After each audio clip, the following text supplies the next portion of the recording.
అన్నదాత అన్నదాత మీ అన్నదాత చెమటోడ్చి ఆహారాన్నందించే రైతన్న అనునిత్యం నీ కండదండగా నిలిచే నేస్తం ఎవరన్నా అన్నదాత అన్నదాత మీ అన్నదాత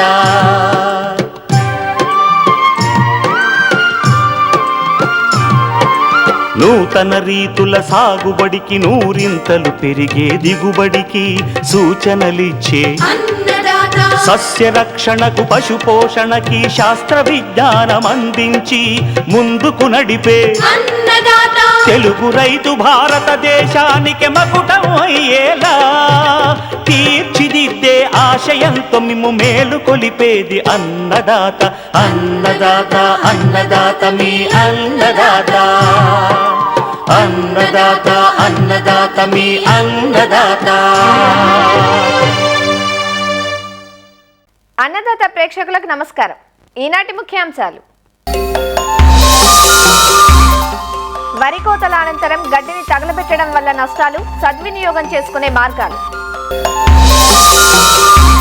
పాలీ హౌస్ లో 9 రకాల ఆకుకూరల సాగు, సేంద్రియ పద్ధతిలో లాభాలు ఆర్జిస్తున్న మెదక్ జిల్లా రైతులు, పశువుల్లో వడదెబ్బ లక్షణాలు, తీసుకోవాల్సిన జాగ్రత్తలు,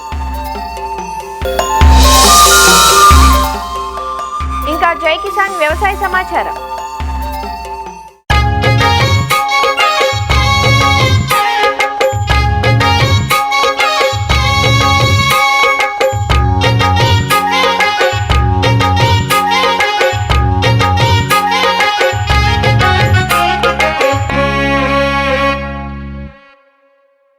తెలుగు రాష్ట్రాలలో అధిక విస్తీర్ణంలో పండించే ధాన్యపు పంట వరి.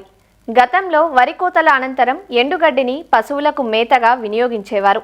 కానీ నేడు పశువుల సంఖ్య తగ్గిపోవటం, కూలీల కొరత ఏర్పడటం వంటి కారణాలతో గడ్డిని తగలబెట్టేస్తున్నారు. ఇలా వరి గడ్డిని కాల్చివేయటం వల్ల భూమిలో ఉండే విలువైన సూక్ష్మరాశి నశించిపోతుంది. అంతేకాదు, కార్బన్ మోనాక్సైడ్, మీథేన్ వంటి హానికర వాయువులు గాలిలోకి చేరి కాలుష్యం పెరిగిపోతుంది. కాబట్టి కోతల అనంతరం వరిగడ్డిని పశువులకు మేతగా వాడుకోవటం లేదా సేంద్రియ పదార్థంగా తిరిగి భూమికి అందించటం చేయాలి. వరిగడ్డిని సద్వినియోగం చేసుకునే విధానాలను తెలియజేస్తున్నారు ఆచార్య ఎన్జీ రంగా వ్యవసాయ విశ్వవిద్యాలయం, పశ్చిమ గోదావరి జిల్లా మారుటేరు వ్యవసాయ పరిశోధనా స్థానం మృత్తికా విభాగం ప్రధాన శాస్త్రవేత్త డాక్టర్ సిహెచ్ శ్రీనివాస్. రైతు సోదరులందరూ గుర్తుంచుకోవాల్సింది ఏంటంటే, మనము వరి పంట కోసేటప్పుడు మనం మెషిన్ హార్వెస్టింగ్ అనేది తప్పనిసరి అయిపోతుందండి. మెషిన్ ద్వారా వరిని హార్వెస్ట్ చేసినప్పుడు చిన్న చిన్న ముక్కలుగా పంట పొలంలోనే అవి ఉండిపోతాయి. అవి ఏంటంటే మనకి ఆ కాలంలో మనకి నేలలో కూడా తేమ ఎక్కువగా ఉండటం వల్ల వాటిని తీసి మనం బయటకు వేయడానికి కూడా కుదరదు అన్నమాట. అందువల్ల ఏం చేస్తున్నారు, చాలామంది ఈ పంట అవశేషాలని భూమిలో దున్నినప్పుడు కుళ్ళకపోవటం వల్ల మనకు మూన తిరగపోవటం అలాంటి సమస్యలు కూడా వస్తున్నాయి.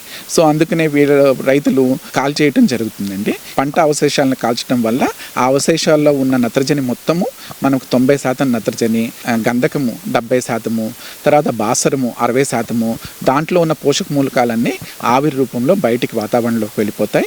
అంతేకాకుండా దీని ద్వారా వాతావరణ కాలుష్యం కూడా జరుగుతుందండి. అందుకని ఏంటంటే పంట అవశేషాలు అంటే ఎకరానికి మనము మెషిన్ హార్వెస్టింగ్ చేసిన తర్వాత పంట అవశేషాల రూపంలో 2 టన్నుల వరకు వ్యర్థాలు పొలంలో ఉంటాయండి. ఈ పంట అవశేషాలని మనము సరిగా యాజమాన్యం చేసుకున్నట్లయితే మనం భూమి లోపలికే మనం తీసుకుని వాళ్ళు సరిగ్గా కుళ్ళేటట్లు చేసుకున్నట్లయితే వేయవలసిన ఎరువుల్లో 20% వరకు తగ్గించుకోవచ్చండి. సో మనం ఏదైనా పంట అవశేషాలు ఉన్నప్పుడు ఆ పంట అవశేషాలు సార్వా పంట తర్వాత మనకి దాల్వా పంట తర్వాత గోదావరి మండలంలో కాలపరిమితి చాలా తక్కువగా ఉంటుంది. కాబట్టి ఈ పంట అవశేషాలు కుళ్ళటానికి కనీసము 30 రోజులు పడుతుంది. కాబట్టి చాలామందికి ఏంటంటే కుళ్ళటం అనేది ఒక పెద్ద సమస్యగా జరుగుతుంది. సో దీని నుంచి విముక్తి పొందడానికి డీకంపోజర్స్ మనకు మంచి అందుబాటులో ఉన్నాయండి. దీంట్లో ఏంటంటే మనకి యాంగ్రూ డీకంపోజర్ కానీ, గజాబాద్ డీకంపోజర్ కానీ, పూసా డీకంపోజర్ కానీ అన్నీ కూడా అందుబాటులో ఉన్నాయి. ఏదైనా డీకంపోజర్ మనం వాడుకున్నట్లయితే పంట అవశేషాలు కుళ్ళటానికి పట్టే 30 రోజుల నుంచి ఆ కాలపరిమితిని 10-15 రోజుల వరకు తగ్గించుకోవచ్చు. దీనివల్ల 15 రోజుల్లోనే పంట అవశేషాలన్నీ కుళ్ళిపోతాయి. సో వీటిని కూడా ఉపయోగించుకోవటం ఎలాగంటే, మనం పంట అవశేషాలని ఫస్ట్ దమ్ము చేసిన తర్వాత ఈ డీకంపోజర్స్ని పొలంలో వేసుకున్నట్లయితే ఈ పంట అవశేషాలను కుళ్ళటానికి పట్టే సమయాన్ని గణనీయంగా తగ్గించి 10-15 రోజులు ముందుగానే కుళ్ళేటట్లు చేస్తుందండి. అండి. పంట అవశేషాల నుంచి మనం అన్ని పోషక మూలకాలు వచ్చే పంటకి మనం తీసుకోవటం జరుగుతుంది. ఇలా చేయటం వల్ల సూచించిన పోషక మూలకాలు అన్నీ కూడా సంపాడులో ఈ గడ్డిలోనే ఉంటాయి కాబట్టి మనం 20% సూచించిన మోతాదు ఎరువులన్నింటినీ కూడా తగ్గించుకోవచ్చు అండి. సో ఈ విధంగా రైతులు పంట అవశేషాలను కుళ్ళేటట్లు చేసుకుని పంట అవశేషాలను సరిగ్గా యాజమాన్యం చేసుకుంటమే కాకుండా దాన్ని ఒక ఆపర్చునిటీగా తీసుకుని మనం ఎరువుల యొక్క వినియోగాన్ని కూడా తగ్గించుకోమని చెప్పి సూచిస్తున్నామండి.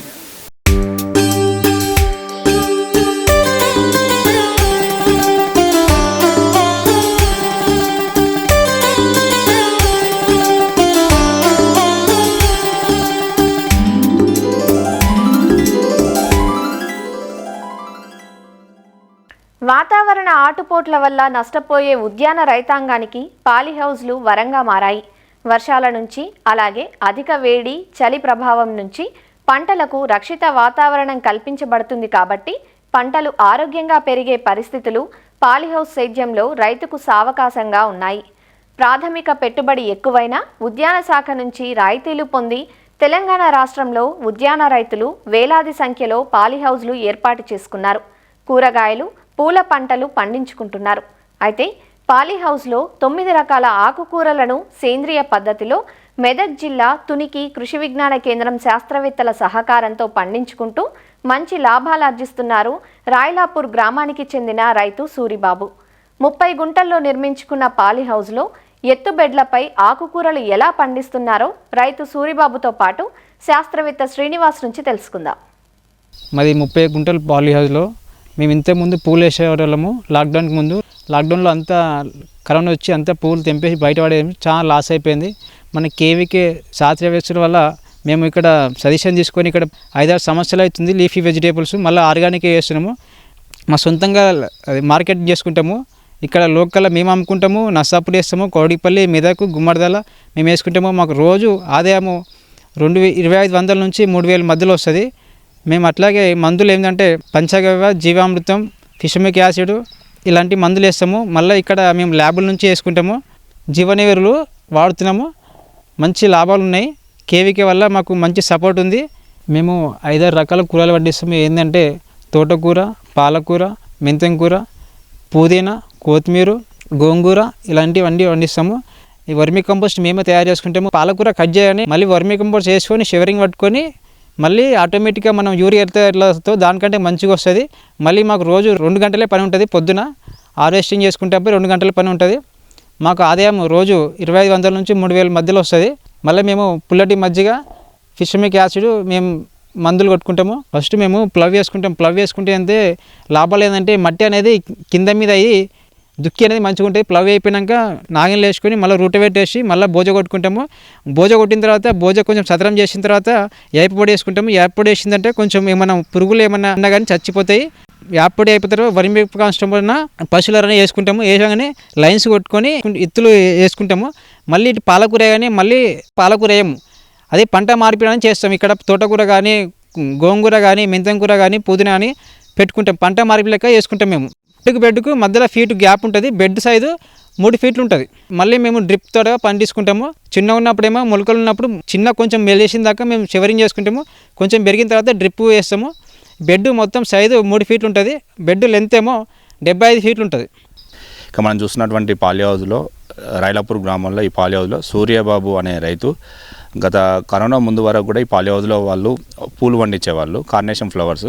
కానీ ప్రైస్ ఫ్లక్చుయేషన్ వల్ల కొంచెం మార్కెటింగ్ ప్రాబ్లం వల్ల తర్వాత ఏ పంటలు పండించినా మమ్మల్ని సంప్రదించడం జరిగింది. ఆ తర్వాత మన హై వాల్యూ క్రాప్స్ కొన్ని కుకుంబర్, టమాటా కూడా సజెస్ట్ చేయడం జరిగింది. అయితే మన కుకుంబర్లో కొంచెం నిమిటోడ్ ప్రాబ్లం ఎక్కువ ఉండేది, ప్రైస్ కూడా ప్రాబ్లం ఉండేది. ఆ తర్వాత మనము ఒక 1 ఇయర్ తర్వాత మేము లీఫీ వెజిటేబుల్ ఆర్గానిక్ చేయాలని చెప్పేసి మేము సజెస్ట్ ఇచ్చి సలహాలు ఇచ్చాము. మొదట ల్యాండ్ ప్రిపరేషన్ నుండి ఎరువుల యాజమాన్యం కానీ, పురుగు తేలు యాజమాన్యం కానీ, కోత ఎట్లా కోయాలి, మార్కెటింగ్ ఎట్లా వేసుకోవాలి, కట్టలు ఎట్లా కట్టాలి, ఈ విధంగా ప్రతిదీ ఒక 1 ఇయర్ వరకు మేము సలహాలు ఇవ్వడం జరిగింది. ఆ తర్వాత నుండి గత 4 సంవత్సరాల నుండి రైతు సొంతంగా సక్సెస్ఫుల్గా మనకి 30 గుంటల పాలీహౌస్లో కంటిన్యూస్గా లీఫీ వెజిటేబుల్స్ అనేది పండిస్తున్నాడు. ఈ లీఫీ వెజిటేబుల్ అనేది పండించడానికి నేల తయారు చేసుకున్నట్టయితే 3 ఫీట్ల వెడల్పుతో బెడ్లు, ఫీటు హైట్తో బెడ్లు తయారు చేసుకోవాల్సింది. బెడ్లు తయారు చేసుకునేటప్పుడు బెడ్ మీదనే డైరెక్ట్ పశువుల పేడ, అదేవిధంగా వర్మీ కంపోస్టు, మనకు ట్రైకోడర్మా వీడి మిక్స్ చేసి వేయడం జరుగుతుంది. దీనివల్ల మనకు నేల ధర వ్యాపించే మనకు తెగుళ్ళు రాకుండా ఉంటుంది. మనకు వేరుకుళ్ళు తెగులు, కాండం కుళ్ళు తెగులు, డ్యాంపింగ్ ఆఫ్ రాకుండా ఉంటుంది. ఆ తర్వాత వేప పొడి కూడా మేము రికమెండ్ చేయడం జరుగుతుంది. ఆ తర్వాత పెరిగే దశలో పంట 4 ఆకుల దశ వచ్చే టైంకి మనకి ఏంటంటే ఆకు తినే పురుగు అనేది ఎక్కువ వస్తుంది, అదేవిధంగా రసం పీల్చే పురుగులు వస్తాయి. దానికోసం మనం వేప నూనె కొట్టిస్తాం. అదేవిధంగా మనకు కేవీకే కృషి విజ్ఞాన కేంద్రంలో మనకు దొరికే కొన్ని బీటీ, బవేరియా, అదేవిధంగా మెటరైజం, వట్టిసిలియం అనే బయోపెస్టిసైడ్స్ ఉంటాయి. వాటి ద్వారా మనం అనేది స్ప్రే చేయించి పురుగు తెగులు యాజమాన్యం చేయడం జరుగుతుంది. ఎరువుల యాజమాన్యంలో మనం వేపపిండి, వర్మీ కంపోస్టు, అదేవిధంగా పశువుల పేడతో పాటు పైపాటుగా మనము పిచికారీ అనేది పంచగవ్య, అదేవిధంగా ఫిష్ అమైనో యాసిడ్ అనేది పిచికారీ చేయడం జరుగుతుంది. మొలకెత్తిన 10 రోజులకు ఒకసారి, అదేవిధంగా 20 రోజులకు ఒకసారి 2 సార్లు స్ప్రే చేయడం జరుగుతుంది. అదేవిధంగా కొంచెం న్యూట్రిషన్ డెఫిషియన్సీ ఉంటే 3వసారి కూడా మనం పిచికారీ చేపిస్తాం. ఈ విధంగా పిచికారీ చేసి తక్కువ ఖర్చుతో రైతు ఆ సేంద్రియ పద్ధతిలో ఆకుకూరలు పండించి మనకు నర్సాపూర్, కౌడిపల్లి, మెదక్లో చేస్తుంది. అదేవిధంగా రీసెంట్గా మనం బిగ్ బాస్కెట్తో కూడా లింక్ చేయడం జరిగింది. మనకు పాలీ హౌస్ వల్ల అడ్వాంటేజ్ ఏంటంటే ఓపెన్ కండిషన్లో పండించినప్పుడు వర్షాకాలంలో మనకు అధిక వర్షాల వల్ల ఆకుకూరలు అనేది సాగు చాలా కష్టతరం, దిగుబడి తక్కువ వస్తుంది, పురుగు తెగులు ఎక్కువ వస్తాయి, అధిక వేడికి కూడా మన దిగుబడి తక్కువ వస్తుంది. అదే పాలీ హౌస్లో అయితే మనకు ఈ ఎన్విరాన్మెంట్ అనేది కంట్రోల్ చేసుకొని మనకు దానికి సరిపడా టెంపరేచర్ కానీ హ్యూమిడిటీ మెయింటైన్ అవుతుంది కాబట్టి సంవత్సరం పొడవునా మంచి క్వాలిటీతో ఆకుకూరలను పండించవచ్చు. ఇదే విధంగా ఇక్కడ రైతు అనేది మనకు ఆ విధంగా విజయవంతంగా పండించి ఇతర రైతులకు కూడా ఆదర్శంగా నిలుస్తున్నాడు. దీనివల్ల ప్రతి రైతు ప్రతిరోజు కూడా యావరేజ్గా 80 నుంచి 100 కిలోలు మార్కెట్లో ఆకుకూరలను సేల్ చేస్తూ దాదాపు 2500 నుంచి 3000 అనేది సంపాదిస్తున్నాడు.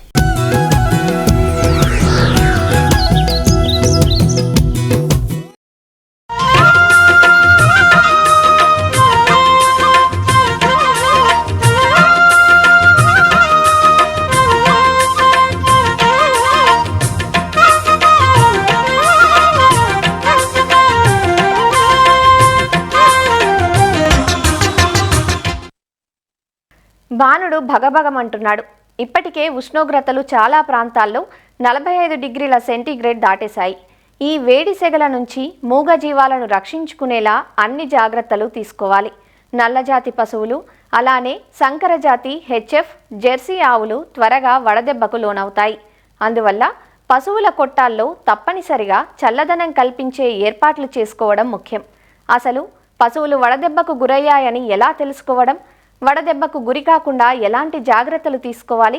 రంగారెడ్డి జిల్లా ఇబ్రహీంపట్నం మండలం వెలిమినేడు పశు వైద్యాధికారి డాక్టర్ వై ఆనందరెడ్డి నుంచి తెలుసుకుందాం.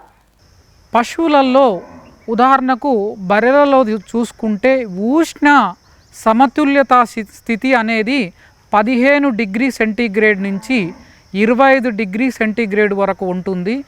అలాగే ఆవులలో చూసుకుంటే 10 డిగ్రీ సెంటీగ్రేడ్ నుంచి 22 డిగ్రీ సెంటీగ్రేడ్ వరకు ఈ ఉష్ణ అంటే థర్మో న్యూట్రల్ జోన్ అంటారు. ఈ ఉష్ణోగ్రతలు పశువులు ఉన్నప్పుడు అవి అడిషనల్గా ఎలాంటి ఎనర్జీని అంటే ఖర్చు చేయకుండా మెయింటెనెన్స్ చేయడం వల్ల పాల ఉత్పత్తి కానీ ప్రొడక్షన్ కానీ చాలా బాగా ఉంటుంది.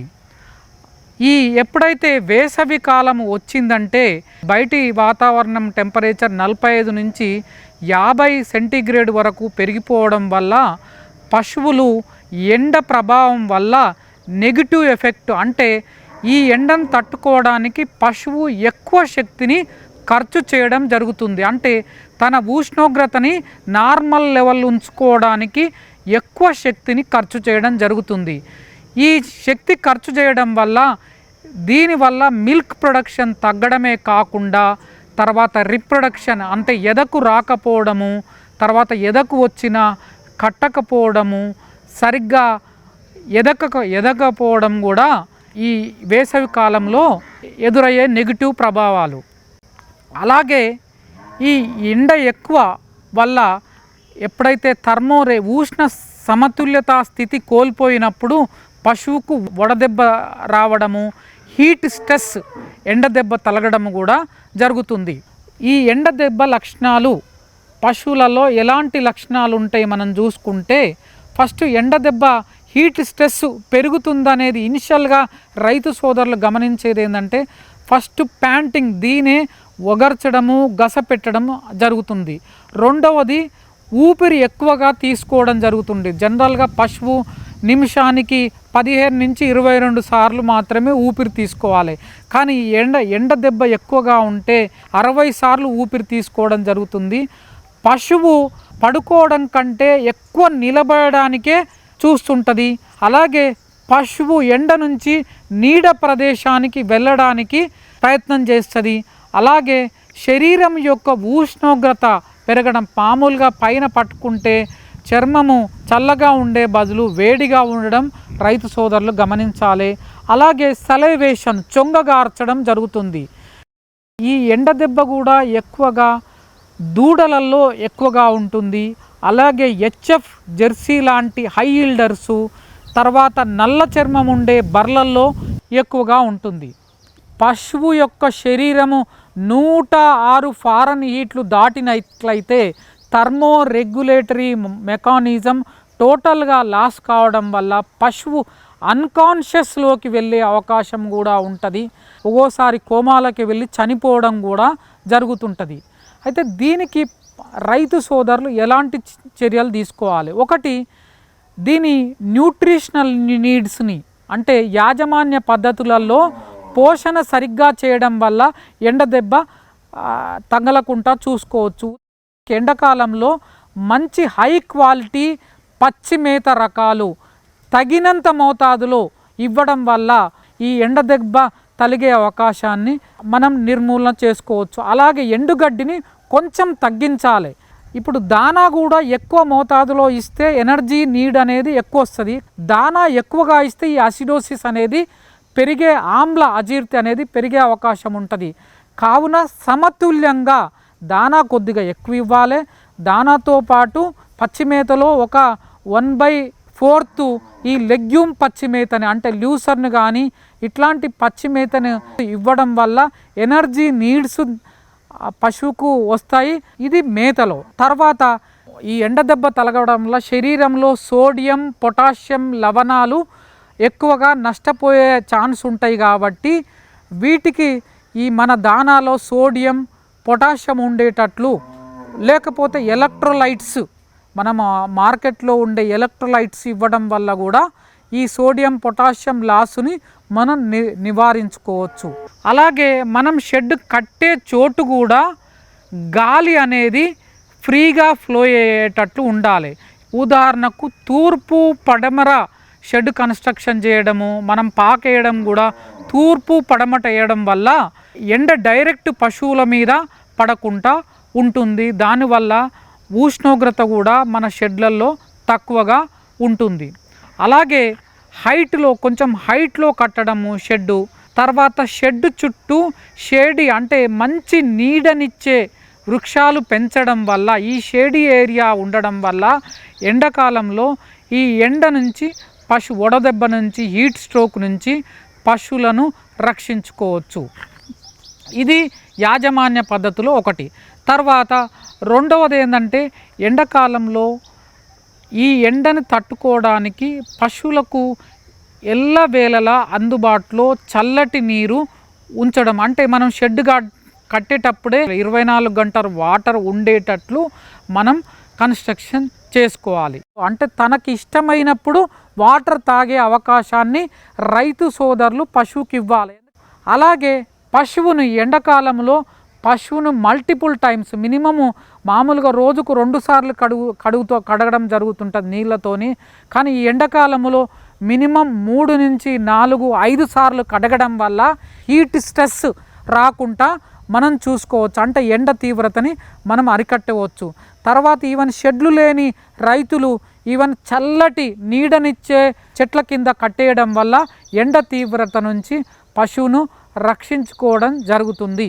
వీలుంటే షెడ్లల్లో ఫ్యాన్స్ వేయడము, తర్వాత ఫాగర్సు, ఇప్పుడు పెద్ద షెడ్లలో అయితే ఫాగర్సు వేయడము, అట్లా ఫాగర్స్ అందుబాటులో లేకుంటే రైతులు తడపడము.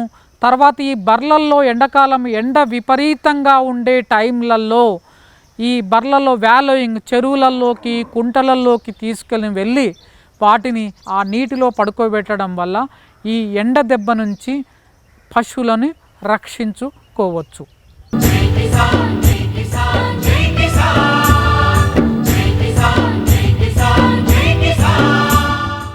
వ్యవసాయ సమాచారం ఇప్పుడు జై కిసాన్లో చూద్దాం.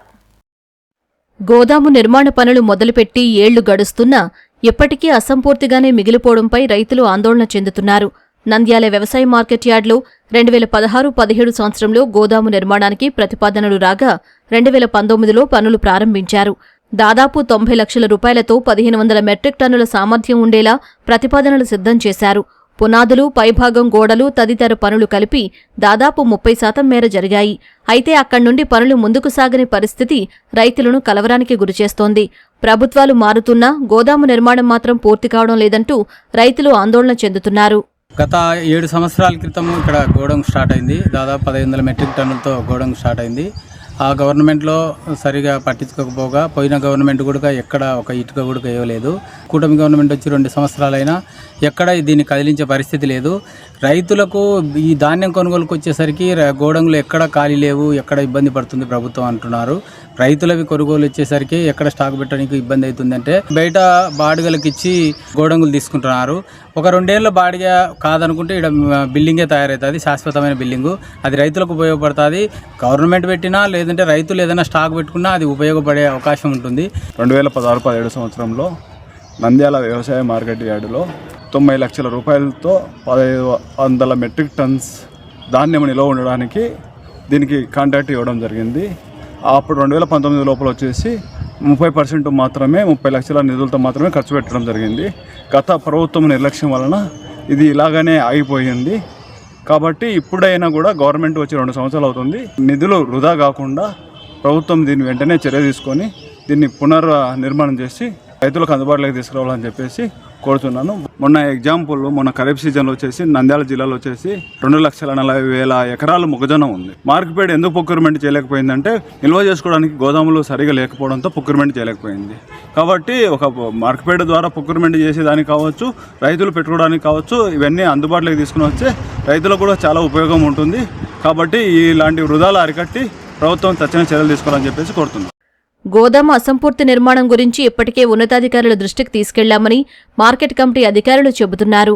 ప్రభుత్వం నుంచి ఉత్తర్వులు రాగానే గోదాము పునర్నిర్మాణానికి చర్యలు తీసుకుంటామని వివరిస్తున్నారు. 1500 మెట్రిక్ టన్నుల కెపాసిటీ గల గోడౌను 2016-17 లోపల మధ్యలో అది శాంక్షన్ అయినది. ఒక 30 లక్షల వరకు వర్క్ జరిగింది. తర్వాత నిలబడిపోయింది.